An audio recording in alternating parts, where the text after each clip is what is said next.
Okay, picking up where we left off from the previous day's log. Um, we have more vocabulary. I'm beholden to what the teacher wants, and I like my master teacher, and she has her way of doing things, and she gives me a fair amount of latitude, but, being that I'm teaching in kind of a condensed way, you got to get in what's necessary, and she has department, expectations and all the way up. So yeah, vocabulary, a little bit of that. We went over these terms: aggression pact, annexation, Munich Conference, Rhineland, Sudetenland. It's interesting. The textbook. I remember Arturo saying that it's kind of like a white guy's history, and it is. It really is. This is a European war, and then it's the war in Japan and how that was fought by the U.S. There's how Japan fought for all their land, but that's always not the focus in all those battles. I mean, name one of those battles, right? But we all know like Okinawa and Iwo Jima and Nagasaki and Guadalcanal and Midway and all those. So it's just interesting how a lot of what is taught is from the perspective of older white men, basically. That's kind of what we're dealing with.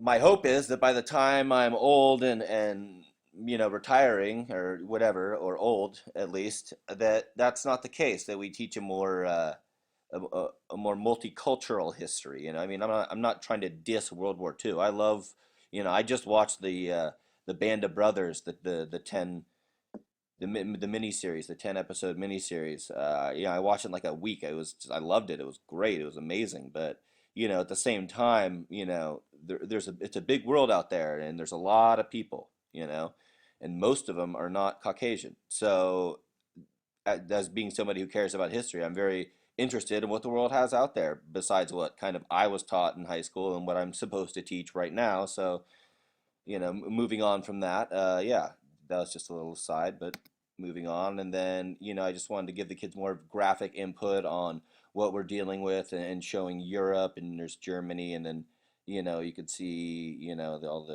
the demarcations of what happened there. And, it kind of an interesting conversation evolved, and also talking about the Russian conflict in Crimea. It's an ethnic it's an ethnic based conflict. At least that's what the aggressors want you to believe.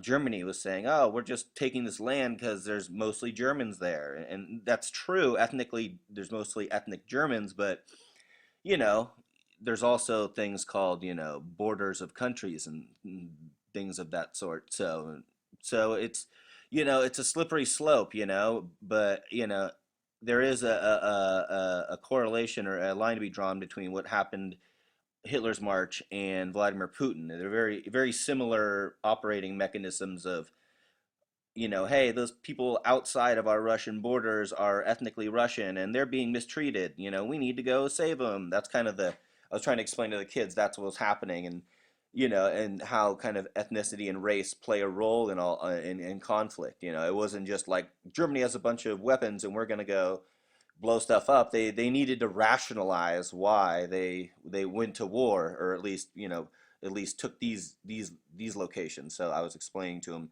that sort of thing. Then more vocabulary. Moving on to the Japanese theater of war.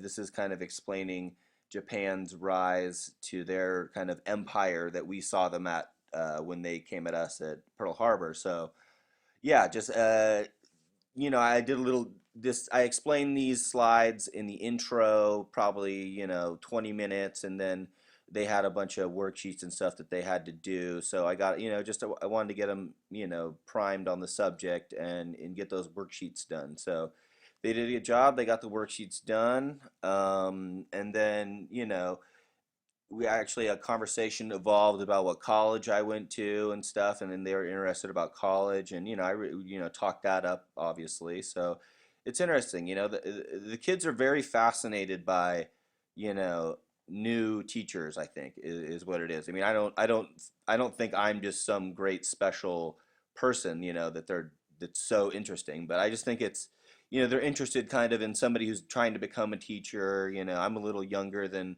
Miss Veldman, so it was interesting and it was fun.